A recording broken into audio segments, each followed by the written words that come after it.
porque yo me sentía ya muy mal. Le pregunté que si me iba a morir y me dijo, sí, es muy probable. La verdad, yo lo que más siento que me ayudó fue aceptar la muerte. Cambió mi noción de luchar contra el cáncer a abrazar mis células enfermas. Maite Valverde de Loyola presenta entrevista con Mari Carmen Campillo para hablar de cómo sanó de cáncer.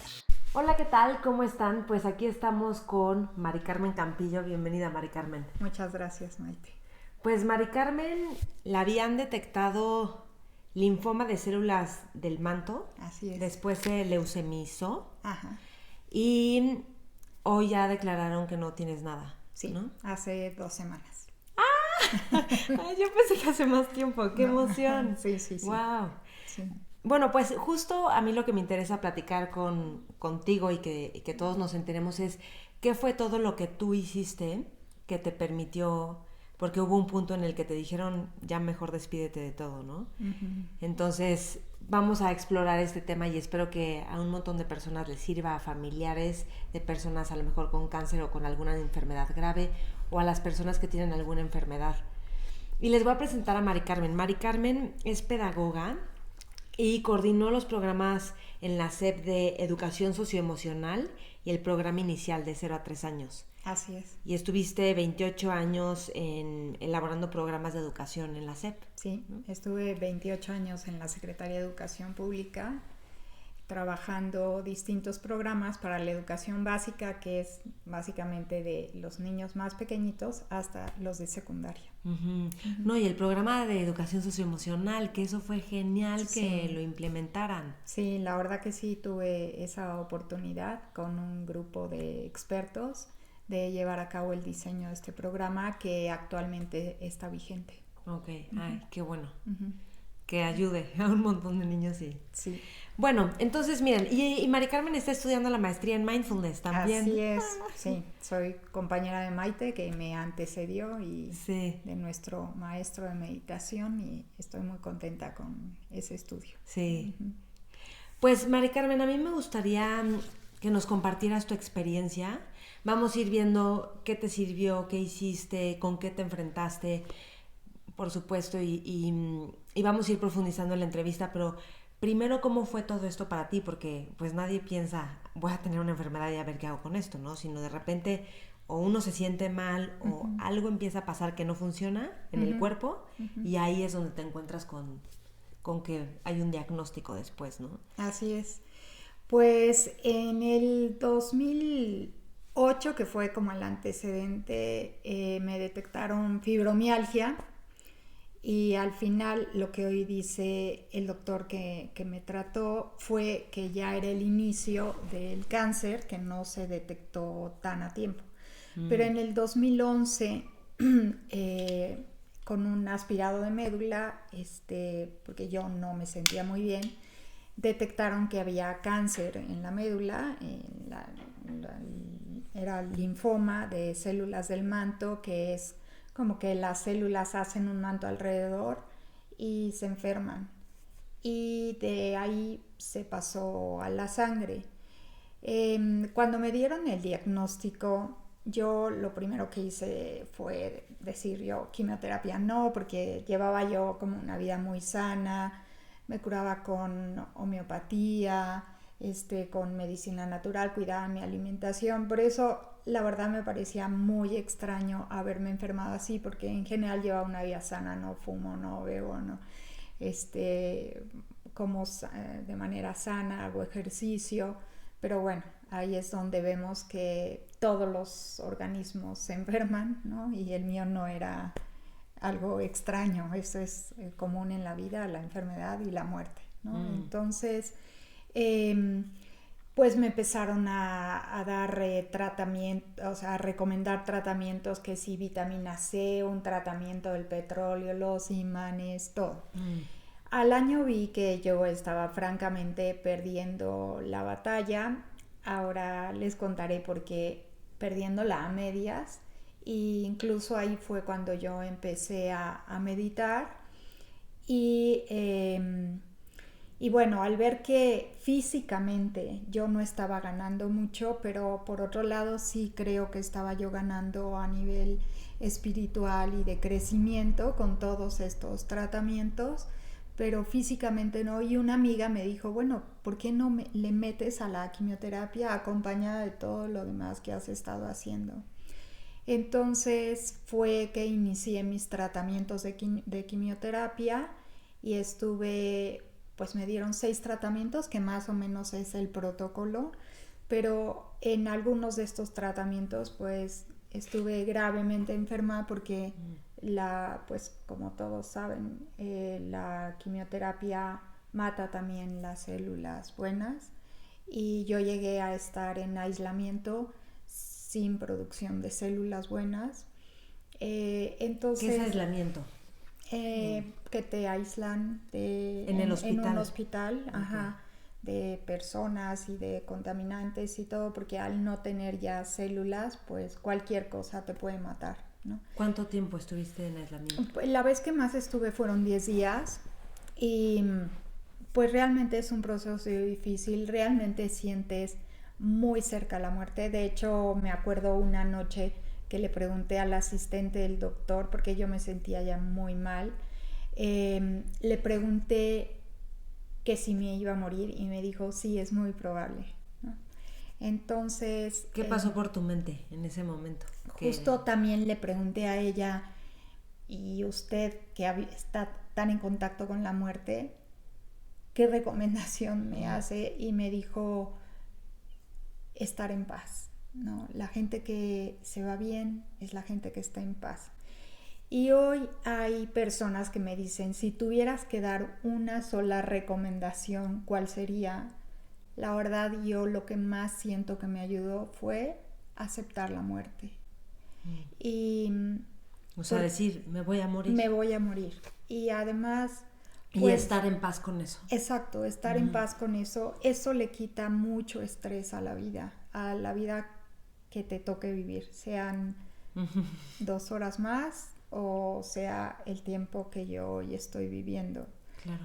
Y menos estrés, tu cuerpo funciona mejor, ¿no? Así es, pero sobre todo, pues realmente aceptas y vives la impermanencia. Y es en serio que es lo único seguro que tenemos, ¿no? Yo hoy que me han declarado sana, no se me tiene que olvidar que no soy inmortal, ¿no? Claro. Que viviré el tiempo que tenga que vivir, pero habré tenido el aprendizaje para mí más importante de mi vida, que es me voy a morir y voy a vivir en consecuencia, ¿no? Otra cosa que realmente fue muy hermoso es que agradecía todo lo que me pasaba bueno o lo que me pasaba incluso, como al día siguiente de esa conversación con la doctora, nunca olvidaré el rayo de sol que entró por mi ventana y quedé eternamente agradecida por vivirlo, ¿no? Y es algo que normalmente no lo vivimos así, ¿no? Y bueno, a partir de ahí, pues el doctor un día llegó y me dijo, hemos encontrado células en la médula. Y de ahí, pues, en adelante, ¿no? Al salir de ahí, yo después de las quimioterapias me dieron un medicamento que recién había aprobado la FDA en Estados Unidos, y al año de tomar ese medicamento volví a caer en neutropenia, es decir, volví a no producir células. Y cuando salí de eso le dije al doctor que yo estaba segura, por alguna razón que no puedo explicar, pues con mucha objetividad, que mi cuerpo había recuperado su sabiduría y que no necesitaba de más medicamento.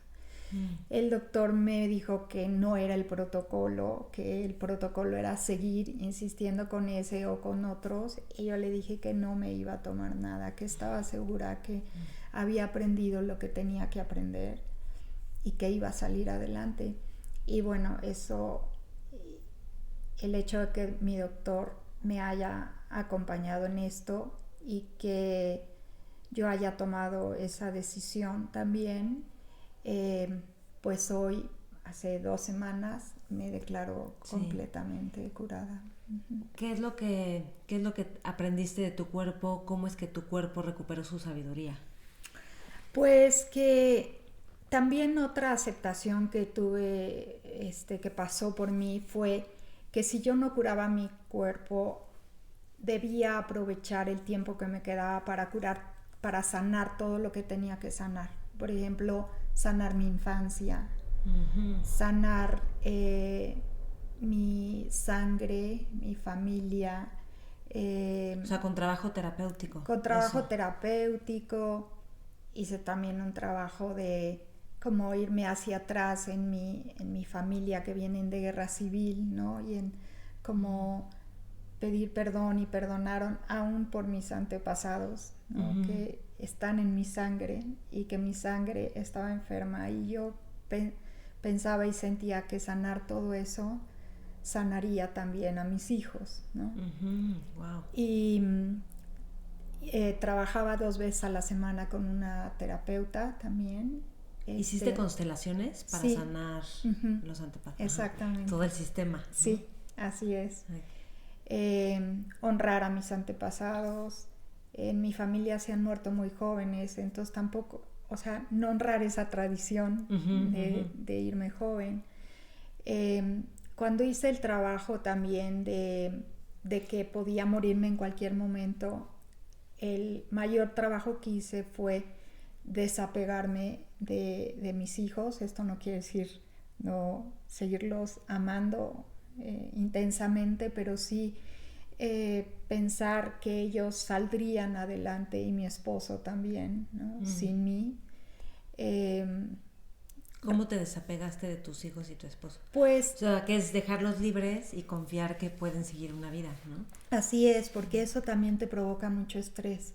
En primer lugar, yo tenía un ejemplo vivido en mí. Mi padre se murió cuando yo tenía 15 años y yo salí adelante, y mis hermanos también. Yo era la mayor, tenía una hermana de 4 años, y todos salimos adelante. Y esto no quiere decir que no fue fácil. Mi mamá tenía 37 años con 5 hijos. Wow. Pero al final mis hijos, cuando esto me ocurrió a mí, eran jóvenes universitarios, ¿no?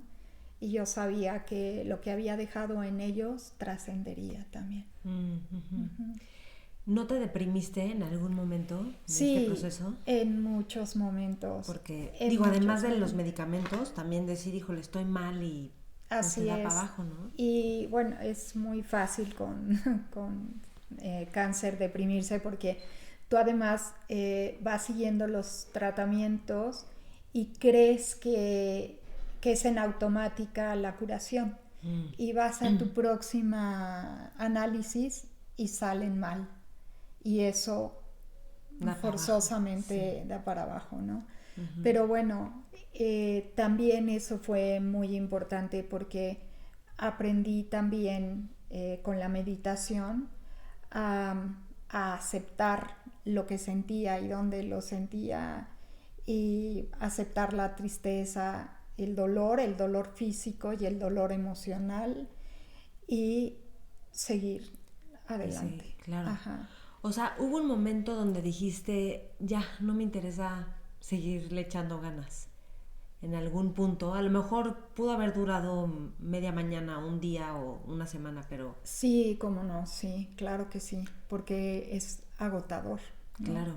Entonces... Y agotador estarle echando ganas sin esperanza, a lo mejor, ¿no? De hecho, la mayor recomendación que yo doy a las personas que están cuidando personas con cáncer, o que están alrededor, o amigos, es lo peor que yo podía oír es échale ganas.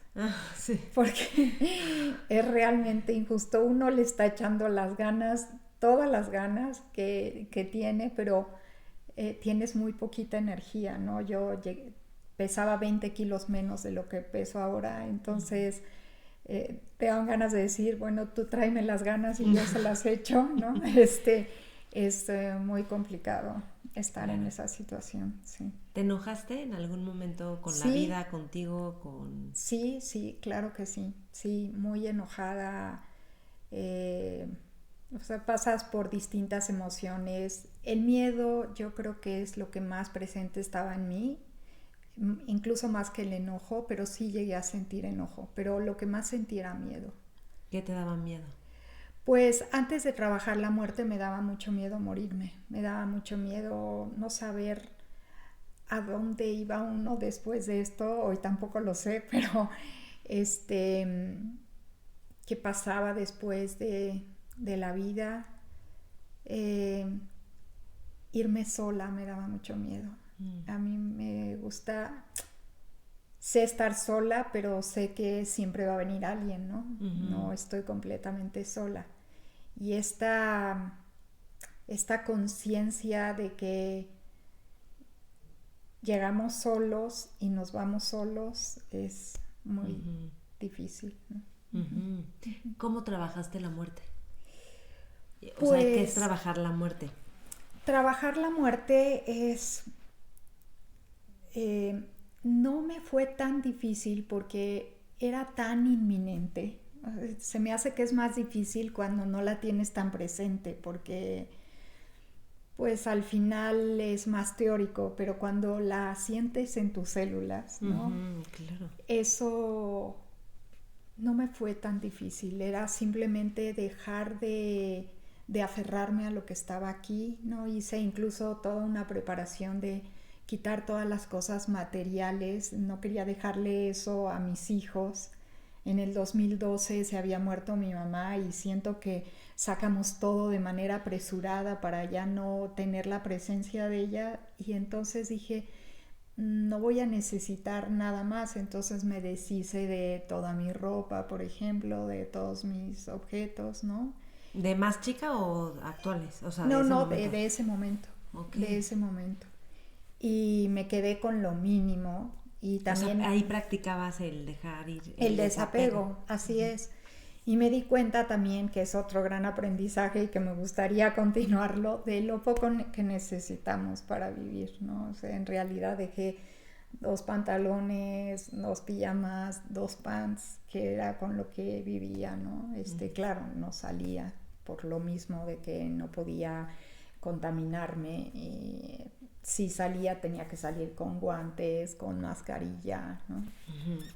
Pero sí. Oye, lo que sé también es que cuando al principio tú querías un tratamiento natural y tu cuerpo estaba débil, o sea, además no podías tener quimios porque tu cuerpo estaba débil y tampoco las iba a aguantar tu cuerpo. Entonces le apostaste al tratamiento, a toda la parte natural y al final no funcionó eso o qué pasó que... No funcionó, pero yo hoy no me arrepiento de lo que hice en ese año porque siento que fortalecí mi cuerpo Ok. para ¿Y entrar a las quimioterapias. ¿Qué fue esto natural que hiciste? Ah, claro, lo fortaleces y ya tu cuerpo podía recibir las quimios. Así es. Pues me metí en todo este proceso de alimentación. También sanar la mente te hace más fuerte. En realidad yo era más fuerte de lo que creía. Eso es la verdad también, ¿no? Wow. Y todos los que estaban a mi alrededor se dieron cuenta de eso también, ¿no? Y bueno, pues aquí estoy. Porque cambiaste tu alimentación radicalmente Sí. y algo que todo mundo admira en ti es la disciplina con la que te dijeron tú no puedes comer lácteos o azúcar y de veras no. Sí, sí. Y la disciplina, ¿no? Como esta... Sí.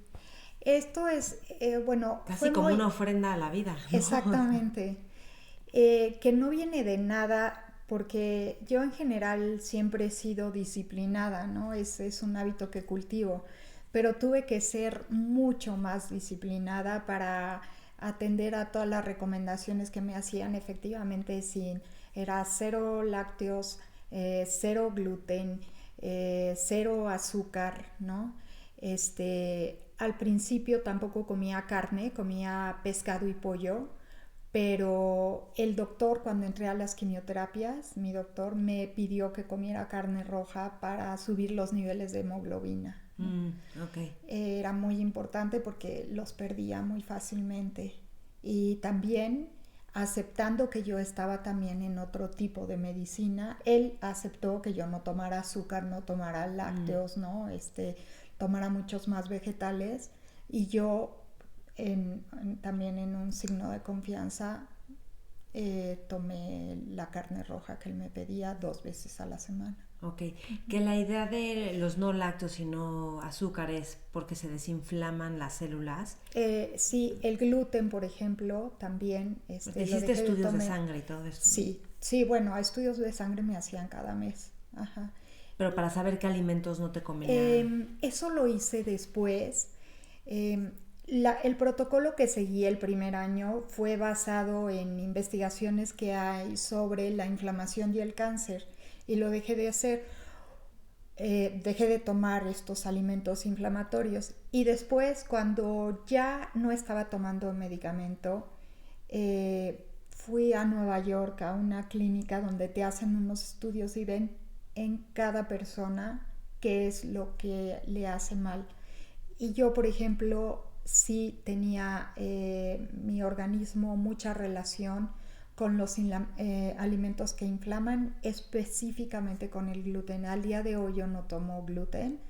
Azúcar solo tomo la de las frutas, las verduras, que las azúcares naturales, pero no azúcar añadida.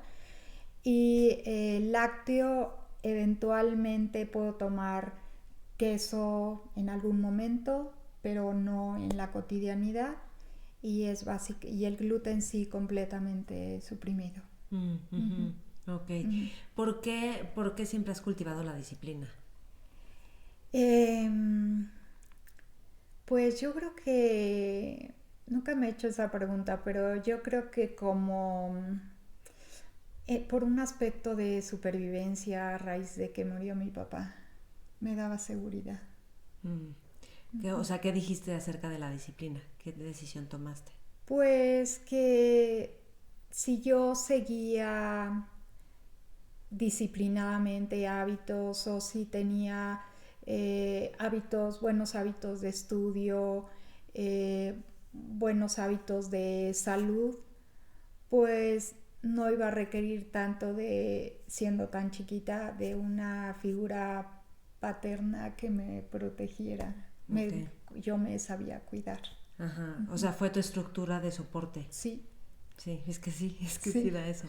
Sí. Y yo creo que en esta cultura, no quiero generalizar, pero pues la gente tiende a no ser disciplinado, o te molestan por tanta disciplina y dicen, ay, relájate, no pasa nada. Sí. Pero yo creo que la disciplina te lleva lejos, y sus frutos son después, no son ahorita. No son en el momento en el que dices, sí me voy a levantar temprano o lo que sea. No es en ese momento, pero es después. Así es. Por ejemplo, ahorita que recuerdas eso, en momentos de mucha debilidad de mi cuerpo, por ejemplo, saliendo de las quimioterapias, que estaba una semana interna y llegaba a mi casa. Y lo peor con las quimioterapias no es cuando te las están dando, sino la siguiente semana. Es cuando realmente, porque sigue actuando el medicamento y sigue matando células. Y tú no estás ya conectado al suero que te proporciona nutrientes, etcétera, y llegas a tu casa.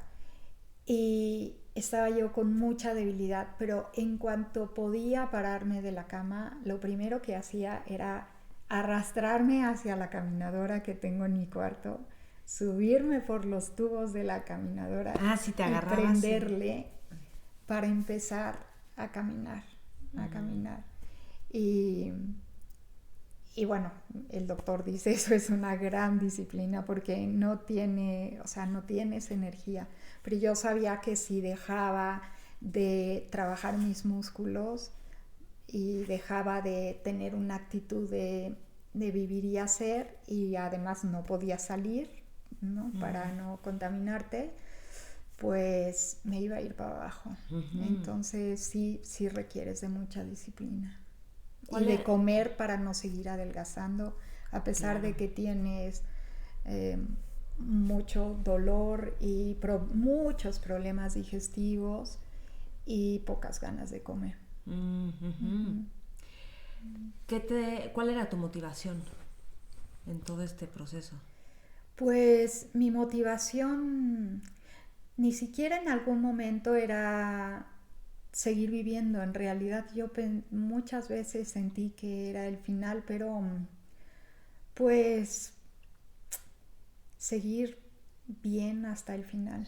Ok. Sí. Y cuando pensabas que era el final, ¿hiciste cosas como despedirte de tu gente o Sí, hablar cosas que a lo mejor nunca habías hablado? Sí, por supuesto que sí. Sobre todo con mis hijos, con mi esposo, ¿no? Como no tanto dejar recomendaciones de qué tenían que hacer ellos después de mi muerte, porque Claro. al final yo no quería ni imaginarme ese escenario y como imponer, ¿no? Cuando no estás, ya no estás, no tienes derecho a imponer a los otros nada. Y recordarles sí a mis hijos vivir con principios y con valores y que no olvidaran que se tenían uno al otro, ¿no? Me preocupaba porque yo favorezco mucho la unión, ¿no? Que estén juntos, que creo que es algo que también heredé de mi mamá, que le preocupaba mucho la familia. La convivencia, ¿te refieres a? Exacto, sí. Bueno, y de al menos sin no verse tanto de que se tienen uno al otro, ¿no? Uh-huh. Y con mi esposo eso también, como lo que más quiero es que sigas favoreciendo claro.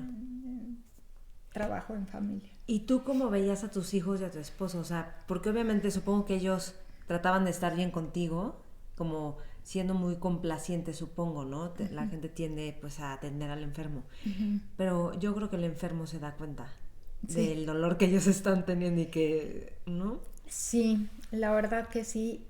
De hecho, ¿cómo era para ti? ¿Tienes recomendaciones para la gente sobre eso? Eso es lo que más duele. Eso es lo que más duele. Porque ya el enfermo siente suficiente dolor, ¿no? Como para generar dolor. Eso es claro. es como sufrimiento, dolor extra. Sí. ¿Tuviste que trabajar en perdonarte a ti? Sí, cómo no, claro que sí, claro que sí. Porque uno tiende a culparse, ¿no? Exacto. Ajá, sí, trabajé muchísimo el perdonarme y también porque la culpa, a mi juicio, no te deja vivir, ¿no?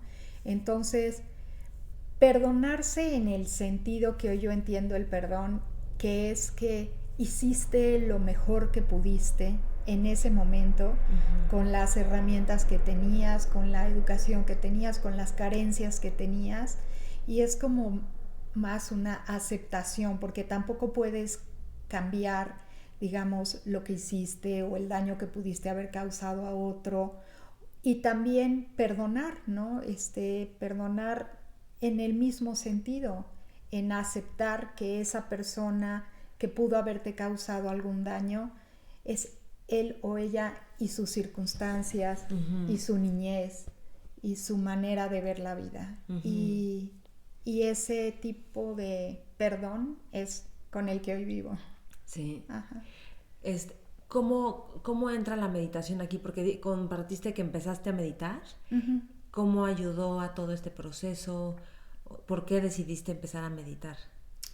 Bueno, empecé a meditar por recomendación de una amiga mía, Ana. Uh-huh.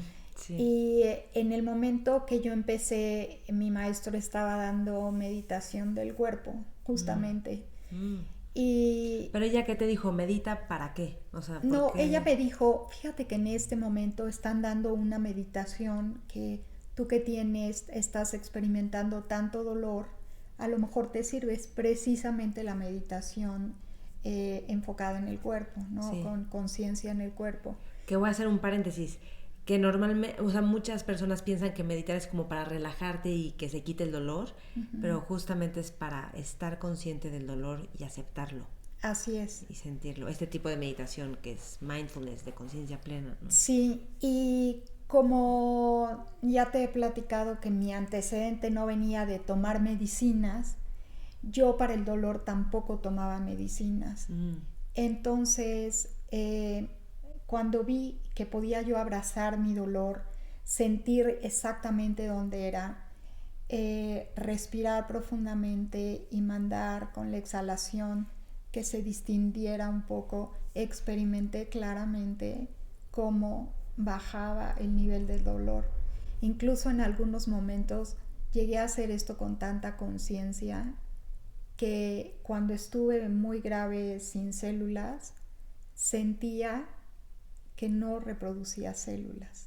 Órale. Fue muy impresionante y también de la misma manera sentía cuando empezaba a producir células. Y bueno, lo experimentaba de dos maneras, eso y la ligera esbozo de sonrisa de mi doctor cuando llegaba con los resultados del análisis, ¿no? O sea, era súper sutil, pero tú lo detectabas. Súper sutil, pero yo ya lo detectaba, sí. Entonces llegaste a la meditación y justo era del cuerpo. ¿Y qué se empezó a abrir para ti en ese momento? Ese fue un gran aprendizaje porque cambió mi noción de luchar contra el cáncer a abrazar mis células enfermas, porque al final esas células también estaban en mi cuerpo.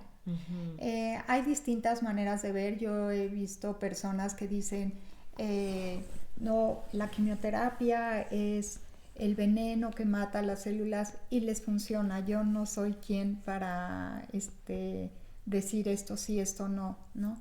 Pero a mí me ayudó no establecer una lucha con mis propias células. Cuando me metían la quimioterapia yo pensaba que era un líquido dorado, porque también ya había hecho la meditación del aceite dorado, que ayudaba a recuperar la sabiduría de las células enfermas y llegaba a las células buenas para que no se enfermaran o contagiaran de las células enfermas. Pero me ayudó muchísimo a abrazar a mis células enfermas y no provocar una guerra. Y bueno, pues eso lo aprendí con la del cuerpo, abrazar el dolor. No hay nada que rechazar, ¿no? No hay nada que lamentar. Y así lo tomé. Sí. Que hay algo que quiero decir que no mencionamos antes, pero creo que te tardaste como 2 años en saber qué era lo que tenías, porque te buscaban y no, tú te sentías mal, pero no sabían qué tenías, ¿no? Eso fue antes de que, porque cuando diagnosticaron el cáncer ya no hubo duda. Fue entre que me diagnosticaron fibromialgia, que hoy el doctor, el oncólogo, me dice no era fibromialgia, ya era este cáncer que se venía dando, ¿no? Y que pues me dolía muchísimo el cuerpo, tenía fatiga crónica, etcétera. Entre el 2008 y el 2011 pues no hubo un diagnóstico certero. En el 2011 ya me diagnosticaron. Sí, ya era certero, pero sí, vaya diagnóstico, ¿no? Sí. Oye, y entonces, ¿y la meditación? Porque ¿cuánto tiempo fue todo este proceso de tratar el cáncer? O sea, 2 o 3 años te tardaste en que te diagnosticaran y luego todo este proceso de sanación. El 2011 al 2000, bueno, el 2011 fue a finales, más bien el 2012 estuve con tratamientos alternativos, como te comenté. No fui enseguida a tratarme con quimioterapia, y en el 2013 fue todo el año de quimioterapias. En el 2014 llegó este medicamento porque ya no era yo, ya no me podían poner más quimioterapias por la razón de que se me acababan los glóbulos, ¿no? Y entonces llegó este medicamento nuevo de Estados Unidos y todo el 2014 estuve con eso, pero en el 2015, en enero, volví a hacer neutropenia, que es esto de estar en aislamiento y sin células. Y ya saliendo de esa crisis, yo le dije al doctor que me permitiera ya estar sin quimioterapia. Y te comento, él me decía, es que no está en los protocolos. Y yo decía, bueno, vamos, yo lo que ofrezco, porque no me voy a ir con irresponsabilidad, lo que ofrezco es cada mes vamos a estar checando los niveles en sangre, ¿no? Y sí, ¿Y fueron mejorando? O sea, no denotaba que había problema. Bueno, a veces bajaba un poquito los leucocitos, pero volvían a subir y seguíamos así. Cada 4 meses me hacían aspirado de médula, que ahí realmente aparece toda la verdad. Okay. Y ya no salían células enfermas. Aún así, mi doctor, que es muy responsable y muy cauteloso, me decía, el hecho de que no observemos células enfermas quiere decir que me hacía el símil como de ver el universo, y que no veamos un planeta no quiere decir que no exista, sino que mi telescopio no alcanza a ver ese.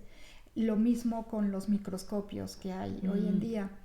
Sin embargo, también tuve la fortuna de que durante este proceso ha avanzado mucho la ciencia, tanto en el tratamiento como en la detección, y de las primeras veces que detectaban una célula en 100,000, hoy el último estudio que me hicieron hace 2 semanas, que me dieron los resultados hace 2 semanas, detectan ya una en 10 millones.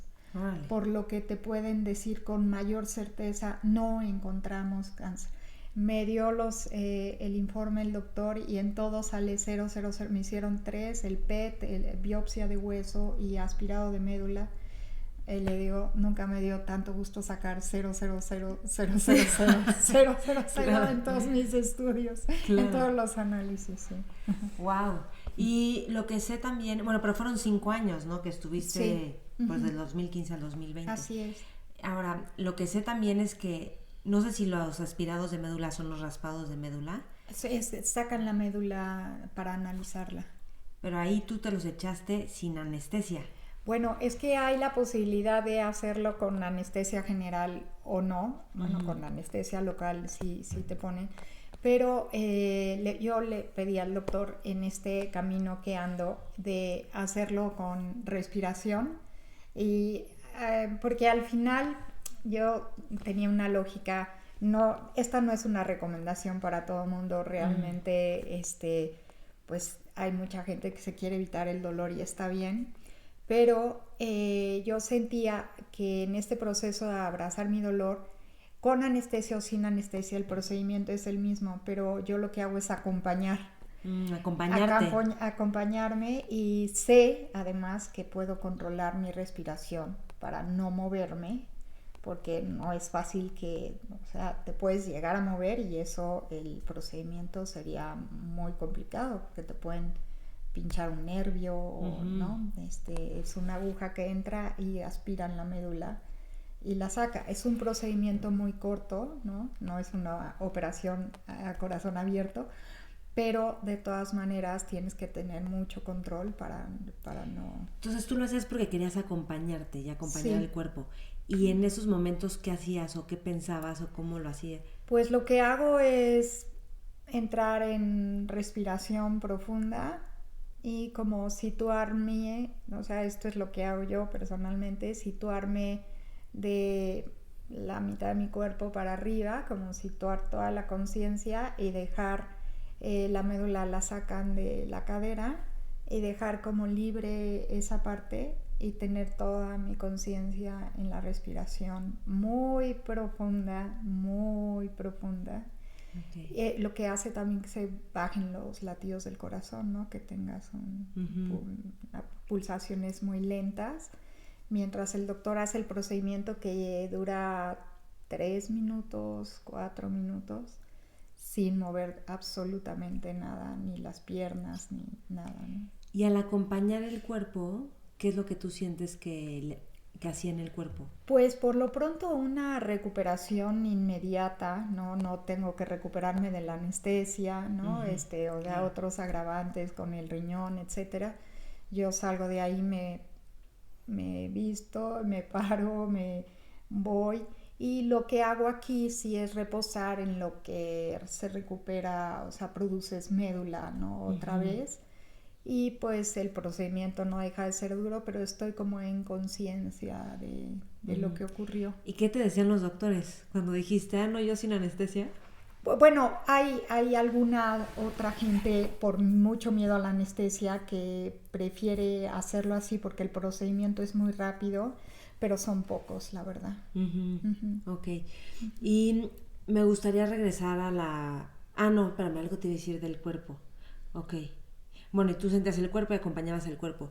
Y lo que pasa es que si ya tienes esa sensibilidad de estoy produciendo o no estoy produciendo, ya te das cuenta si el cuerpo está agradecido, que no le hayas metido la bomba de la anestesia general y que estés acompañándolo. Sí.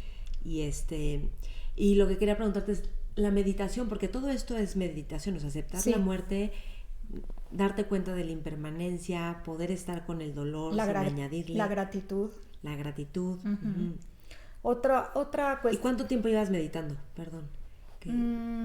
Desde el 2012. 8 años, más o menos. Mira. Sí. Wow, y te quedaste... ¿Por qué sigues meditando? Bueno, porque yo ya no entiendo la vida sin meditación. Pero porque creo que la gente piensa que la meditación es aislarte y que se te baje el estrés y desconectarte tantito. Y nosotros hemos visto que es todo lo contrario, ¿no? Pero así es, porque pues yo creo que sería muy difícil pasar de vivir en conciencia a ya no vivir en conciencia. Y como tú bien dices, la meditación es mucho más que estar un momento y como tomarlo para relajación simplemente, ¿no? O yo sé que la meditación es también bienestar para mí, pero bienestar para los que me rodean cercanamente y lejanamente. Es la escucha atenta con quien estés, ¿no? Conocido, desconocido. Es el habla apropiada, ¿no? Es una conducta ética, ¿no? Y pues no hay manera de que vuelva uno atrás, ¿no?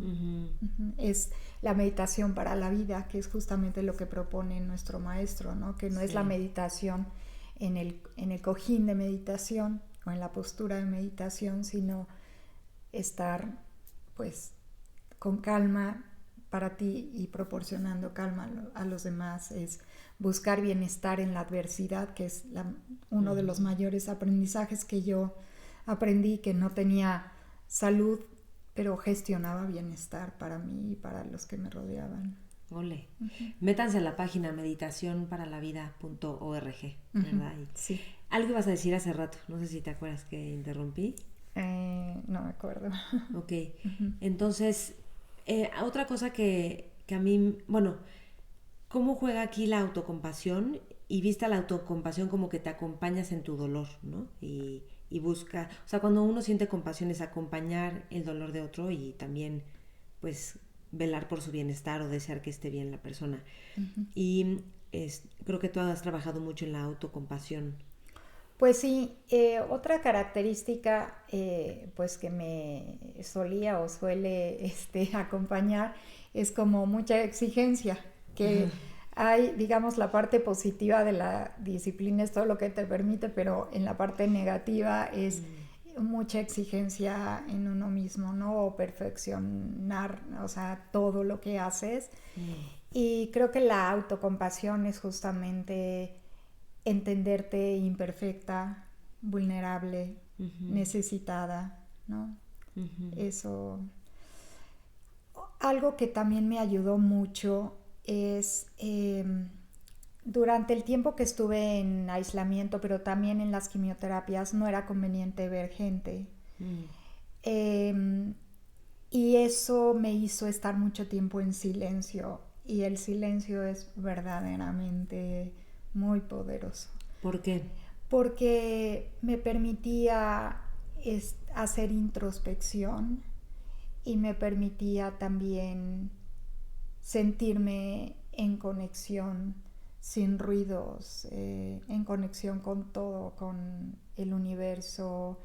Yo no me sentía así antes de enfermarme, no había tenido esa experiencia, no me sentía conectada con la naturaleza. Sí, me encanta la naturaleza, me gusta, es de lo que más me gusta, pero no me sentía en esta conexión que he aprendido a raíz de que medito, en conexión con las personas que conoces y que no conoces, ¿no? Eso es otro de los aprendizajes muy fuertes que tengo. Y eso por la meditación, ¿no? Sí. Que me gustan mucho los dibujitos que te enseñan que la meditación es como, en vez de, no es para que se vayan los monstruitos, sino para abrazarlos. Exacto. Para verlos y abrazarlos. Así es. Y, wow, el silencio, porque yo creo que hay gente que le teme al silencio porque teme perderse en la mente y en los patrones mentales que le dan vueltas a las cosas y generan ansiedad y angustia. ¿Y qué tipo de introspección hacías tú? ¿Cómo hacías esta introspección? Bueno, por lo pronto, por ejemplo, dejé de ver tele, celular, tabletas, todo. O sea, realmente me metí en un estado meditativo, casi monástico. Veía muy pocas personas, ¿no? Justo porque es muy difícil saber quién trae un virus o una bacteria, entonces eso era también recomendación de... O sea, me veían las personas indispensables que me tenía que ver, la persona que me ayuda, que es una bendición tenerla en mi vida, la persona que trabaja en mi casa, ¿no? La persona que nos apoya. Ella hacía mis alimentos con un cuidado así extremo, ¿no? Separando toda, y bueno, estaba mucho tiempo solo conmigo y pues estás contigo y sientes también que no necesitas más compañía. Es increíble cuando experimentas eso, ¿no? Sí, hay una diferencia en los términos en inglés que es loneliness y solitude. Loneliness, que es sentirte solo desconectado. Y solitud o solitude es sentirte solo pero conectado. Así y hay una es. serenidad en la solitud. Así es, totalmente de acuerdo, coincido con lo que estás diciendo, sí. Así es como estaba. Ok. ¿Cómo eras antes de todo esto y ahora cómo eras? Porque pues te metiste a chambear espiritualmente, emocionalmente, sanar a tus antepasados, estar en paz contigo, sentir tu cuerpo, despedirte, desapegarte. Pues vivo mucho más tranquila. Vivía muy deprisa y ahora pues valoro todo lo que hago. La gratitud, lo vuelvo a repetir 1,000 veces. A todo, Kabindu le da risa que le digo que a todo le doy enter, a todo lo que me pasa le doy enter. ¿Para qué es enter? Pues, por ejemplo, ayer fui a un concierto a Bellas Artes. Pues antes de que ocurriera esto, de que estuviera en procesos tan conscientes, pues iba, sí disfrutaba la música, estaba contenta, pero ahora agradezco lo que está ocurriendo, agradezco cada una de las notas, introyecto de manera más importante lo que estoy sintiendo, agradezco a la persona que me dio la posibilidad de estar ahí, que nos invitó, ¿no? Y lo agradezco en mi mente, pero también lo digo, ¿no? Sí, como otra plenitud y sí, ya sí. Uno puede empezar a vivir como en blanco y negro y algunos grises ahí. Exacto. Pero de repente todo está de colores, ¿no? Sí. Ahora que cuando voy a los estudios, que de todas maneras hasta hace 2 semanas me sacaban sangre cada 3 meses o cada 2 meses, pues siempre hay una persona, una enfermera que te lo saca con más cuidado, hay personas que te lo sacan con prisa. No quiere decir que sean malos profesionistas, sino que bueno, y hay gente que tiene mejor mano.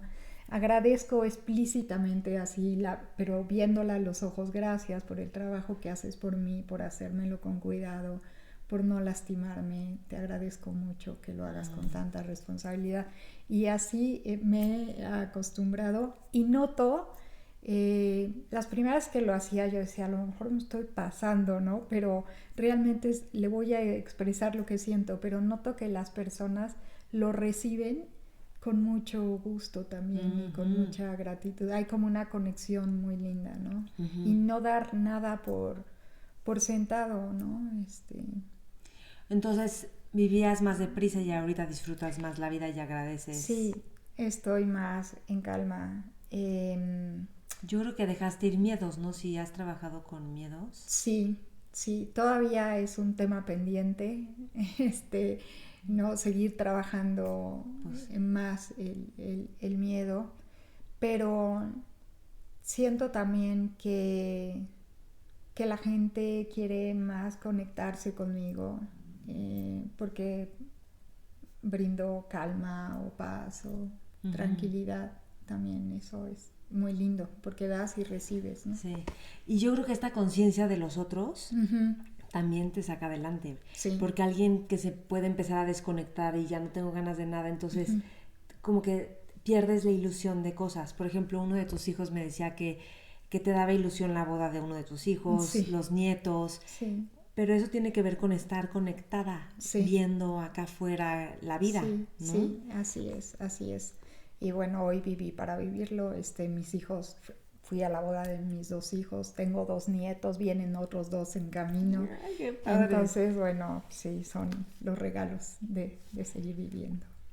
Me acuerdo una vez que estuvimos en un retiro de meditación, no sé si fue hace como 3 años, que hicimos una práctica de amor incondicional, Sí. la del círculo. Sí. Entonces nos ponemos todos en círculo y una persona en medio y todos le mandamos amor o lo Así. que necesite la persona. Así es. Y en esa ocasión, una de las personas que estuvo en el centro fuiste tú. Ujú. ¿Cómo fue para ti esa experiencia? ¿Sientes que algo ayudó en tu cuerpo? Totalmente, totalmente. Tanto es así que en el último retiro le pedí al maestro que hiciéramos esa práctica por personas que estaban sufriendo, porque yo siento de verdad que el amor es lo más sanador.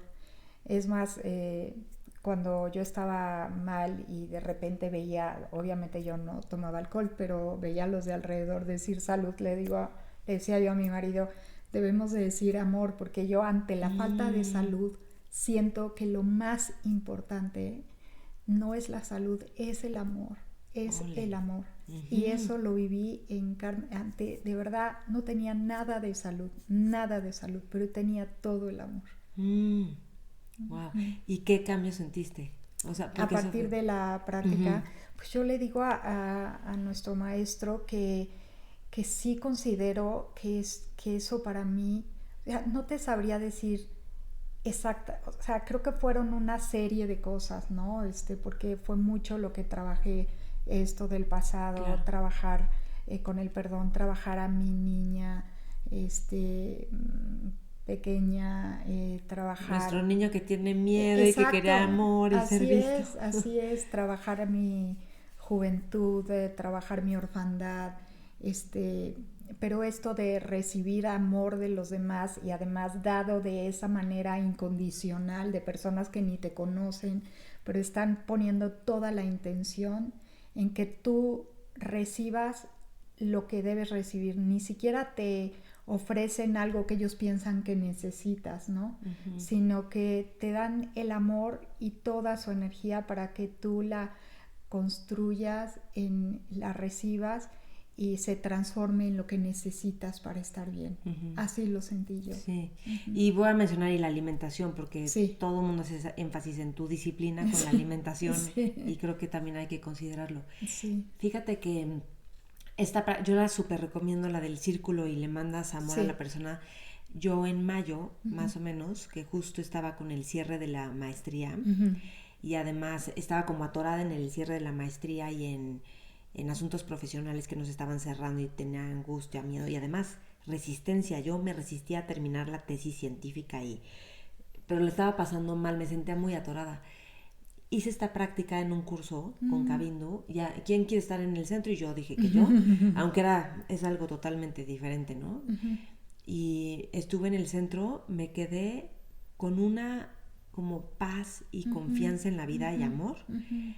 Y al poquito tiempo, me empecé a armar la tesis y así me quedó padrísima. O sea, le empecé a dar forma a la tesis. Sentía resistencia, pero tenía una fuerza que no me detenía. Y además yo decía, ¿cómo voy a poder hacer la tesis y dedicarle tantos días completos a la tesis? Y además tengo que trabajar, ¿no? Y no estoy viendo por nuevo trabajo. Y confié. Y justo ahí se me cerró un proyecto con una empresa. Entonces, como que esta condición que es medio misteriosa del amor te empieza a abrir. Así es. Y lo comparto porque es que no es algo lineal que nos hace lógica es, no sé, es una dimensión distinta. Es una fuerza mayor. Es sí. una fuerza mayor. Y quería preguntarte, ¿tú crees en Dios o en algo así o...? Pues mira, yo sí creo en Dios, pero otro aspecto que me pasó, yo estaba como muy alejada de la vida espiritual antes de enfermarme. Porque ya sabes, o sea, fui educada en la religión católica, pero pues en la adolescencia, igual que todos mis amigos y mis hermanos, nos hartamos de todo y mis papás pues fueron respetuosos, aunque ellos fueron practicantes, ¿no? Con la muerte de mi papá pues yo me enojé muchísimo, ¿no? Con Dios y yo decía, ¿cómo Dios se lleva al papá de 5 niños, ¿no? De un día para otro, porque así fue, ¿no? Y, y ya no sentía conexión espiritual. Y la enfermedad me dio la posibilidad de trabajar el espíritu de distintas maneras, ¿no? Y realmente hacer crecer esa sabiduría, ¿no? Claro. Oye, y mira, lo que me han dicho personas que te conocen es que ahora te sienten más segura, con menos miedos, menos estrés y que disfrutas y valoras un montón la vida. Y que tu actitud hizo toda la diferencia. Sí. Por último, me gustaría incluir el tema de tu tesis de maestría, justamente, que es el estrés de cualquiera que cuida a un niño o un bebé, ¿no? O sea, con esta visión que tienes, con todo lo que te ha mostrado la vida de disfrutar, de estar presente, creo que a veces cuidadores de niños se estresan, o mamás o papás, porque quieren ser los mejores o quieren que todo esté bien por el bien y eso genera luego un montón de estrés y reacciones con los niños. ¿Qué te gustaría decirles? A los cuidadores de niños pequeños, pues sí trabajar de manera importante, porque el estrés además no solo afecta a la persona que cuida, sino al niño pequeño, el estrés tóxico, ¿no? Y desde el embarazo. Exactamente. Entonces, trabajar pues desde técnicas de relajación, meditación, pero también aceptarse padres imperfectos, ¿no? No tener la presión de que tengo que ser perfecto, vivir con demasiada angustia. Entonces hay muchas técnicas que en este momento daría para otra plática de cómo bajar los niveles de estrés. El estrés está presente porque además no duermes bien, ¿no? Duermes pocas horas, tienes la angustia de que es un ser que depende completamente de ti, ¿no? Que sin ti sí se muere, pero tener esta paz y tranquilidad de que todo va a estar bien en la medida de que también se den tiempos de descanso, de buen humor, de relajación, de que la crianza es compartida, por supuesto, entre bueno, hay madres solteras y también hay que tener eso en consideración, pero buscar también redes de apoyo. Pero si está la madre y el padre, pues no es justo que solo la madre tenga ese peso, ¿no? Encima. Y bueno, pues ya veremos mi tesis. Yo creo que también voy a necesitar el círculo de amor de Maite. Hacemos circulito de amor. Para que todo fluya. Oye, y bueno, por último me gustaría agregar que empezaste la meditación y luego empezaste a jalar a amigas, a tu hijo, o sea, todo el mundo empezó a meditar a tu alrededor. Sí. ¿Por qué? ¿Qué crees que vieron en ti o por qué dijeron órale va? Bueno, lo de las amigas surgió de manera muy particular, como yo no las podía ver y además estaba, en la medida en que yo me metí en esta vida más monástica, aún en los tiempos en los que ya podía ver, ya no quería ver tantas personas, o sea, quería seguir trabajando en mí, dado que asumía que tenía poco tiempo para trabajar todo lo que tenía que trabajar. Y entonces ellas decidieron, más bien en un acto generoso, que como todo acto generoso se vuelve en ti un beneficio, decidieron acompañarme en la meditación. Entonces o sea, fue más por solidaridad. Exactamente, sí, vamos a verla y vamos a verla ahí. Ayer justamente una amiga a la que le preguntaron por qué empezó la meditación, comentaba, empecé la meditación por acompañar a mi amiga que estaba enferma. Wow. Si pudieras dar un mensaje al mundo, como una frase o lo que sea, ¿qué le dirías? ¿Cuál sería el mensaje de Mari Carmen Campillo? Trabajar la muerte y la gratitud. Ok. Wow. Gracias, Mari Carmen.